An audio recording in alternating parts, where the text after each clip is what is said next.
Okay, let's try this again. So yeah, we can Alright, so back to gaming basics. You can you can find stuff in bushes, usually coins items, and here's another Goomba. Of course, why wouldn't I leave? I'm sorry, but this place smells of Goomba. How could I not feel the earthquake? I experienced it. Anyway, this is a save block. Pretty self-explanatory, especially if the text dialogue and such. I think I'll try to cut out as many save points as I can in the future, at least when I use them. Oh, all the punny names. So many punny names.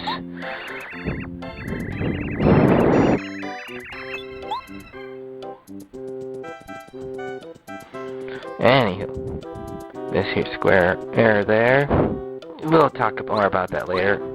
It quite literally has no purpose right now. So anyway, let's see what's down this way. Oh yeah, that's right. This is where Mario was found unconscious. There's something here, but we can't really get to it right now, so yeah, much later.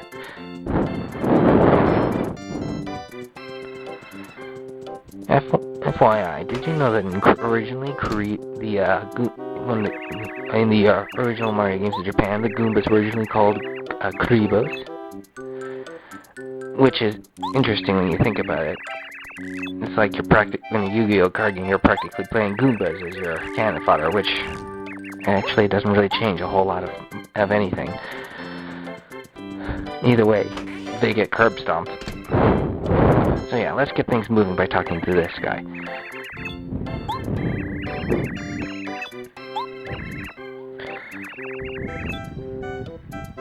Yeah, that's an explanation.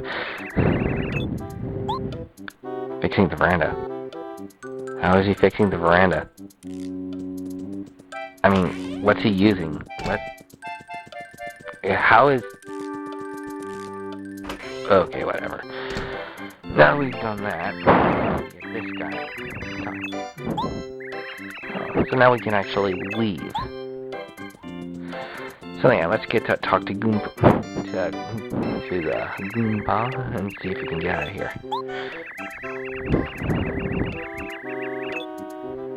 It's straight ahead, and I'm not sure if we actually needed much of an explanation. But yeah. Well, you did just meet me.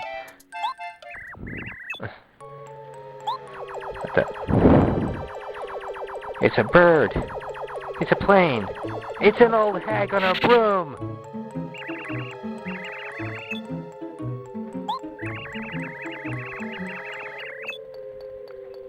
I can't believe it either. All those mushrooms really helped.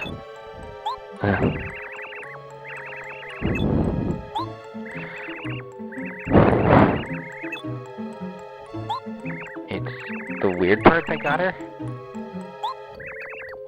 Well, again. Apparently Kammy Koopa doesn't know Mario very well because, well, after all, I'm gonna try.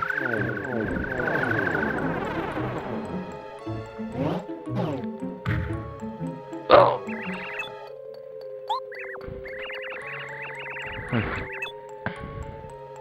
If I'm stuck here, how will I see it? Clearly, there is some lack of forethought in her planning. Oh well.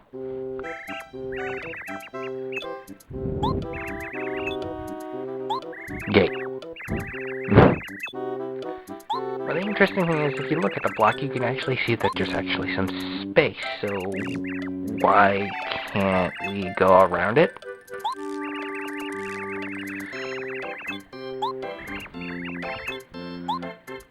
Oh. Apparently, despite being paper thin, Mario can't really fit around it, so now we're gonna have to find a way to break the darn thing.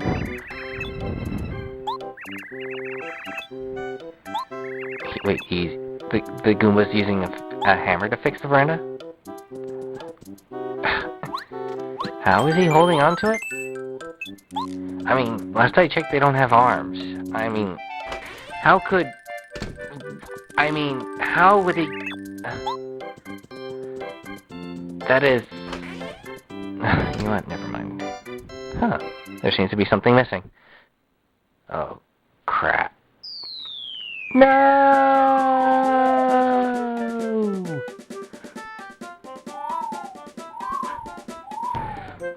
Any advantages of being paper thin? Well, most other heroes actually have to put up with being physically empowered enough just to land that way. But no, we get to do it the cool way. We get to float down like paper.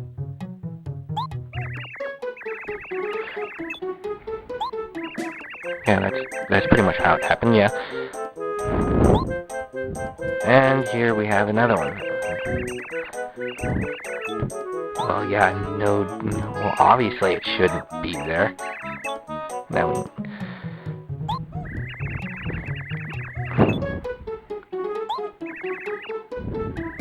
oh, now that's logic. Anywho, it's nowhere on this side of the screen, although there's these neat little blocks here that we can't really hit right now.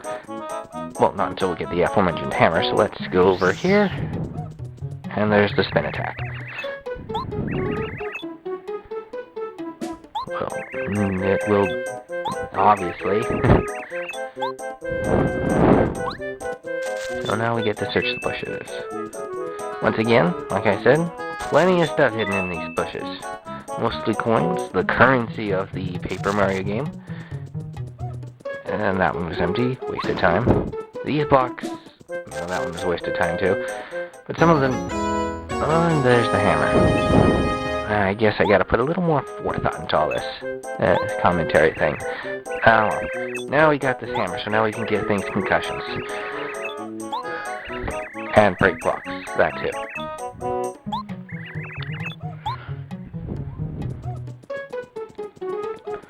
Now we got the tutorial out of the way. You can look through the trees and such. Search the rest of the bushes. Although sometimes you can actually find things in trees that aren't coins and items. Well, yeah, they are just items, but some of them are more quest important. Like this doll.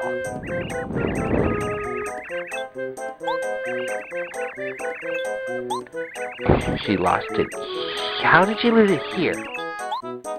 Did she suddenly decide to throw it away one day?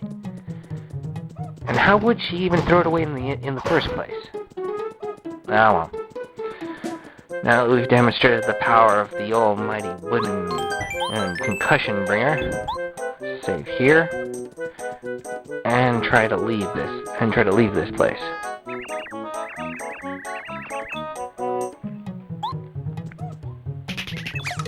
No, they got all. Strike. And then there's this twerp. I didn't see your name on it.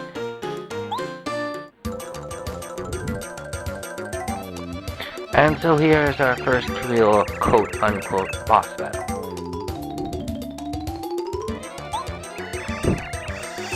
If anything else, he is quite easy as our pseudo partner is quick to impart upon us. So now we've got the hammer and the strategy commands. Well, we can't run, so there's just the do nothing one. Of course, we're not going to not do nothing. We're gonna put our hammer and jump into good use now. All in all, this is our very first true winnable battle, and it's actually quite easy. Just hit the blighter. That's all you gotta do.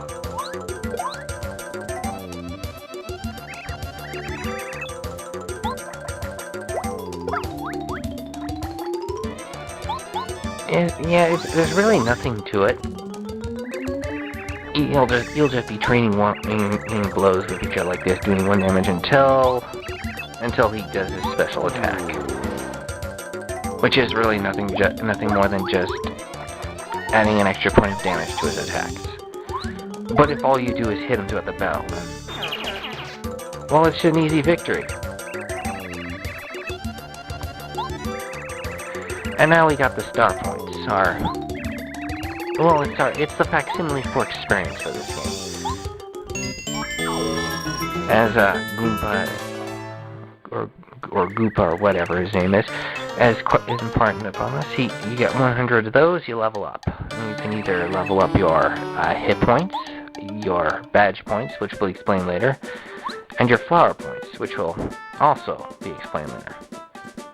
Okay, pardon me, I'm just gonna push him over here. Just a little further. Gotta put, darn it. Anyway. Got a coin there, and let's break this thing. There we are. Here we have a heart block, which, if we are damaged in any way, as this thing imparts upon us, we can actually restore ourselves fully. We can't break this block yet, not for current hammer, so we'll just ignore that for now. You'll see springs scattered around the world too. Usually they'll lead you to other places and items, like this fire flower, which is a great attack item if you're against a bunch of low-level enemies or ones that are vulnerable to fire. And let's see what we can't. Some items we can use outside of the battlefield, but the fire flower is not one of them. And now we get to deal with the rest of the campfire. Anyway, I'm about out of time for this part, so I'll sign off here, and I'll see all of you in part 3. See you next time.